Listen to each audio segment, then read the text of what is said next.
10-ojo penkmečio giganto Mažeikių naftos perdirbimo įmonės pirmoji eilė pradėjo gaminti kurą.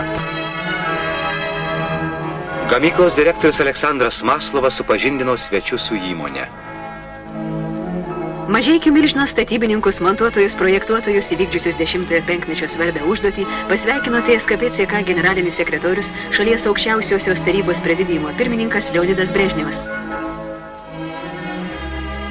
В этот радостный час разрешите мне от имени Центрального комитета Коммунистической партии Литвы, Президиума Верховного Совета Литовской ССР и Совета министров Республики от имени всего литовского народа сердечно поблагодарить дорогого Леонида Ильича Брежнева за теплые слова приветствия и добрые пожелания, за большое внимание к делам нашей республики.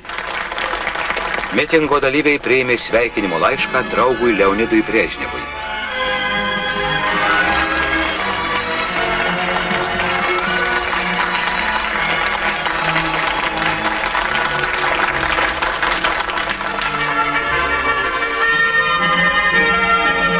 Visų respublikų atstovų statytas naftos chemijos milžinas tarybų Lietuvoje ėmė veikti.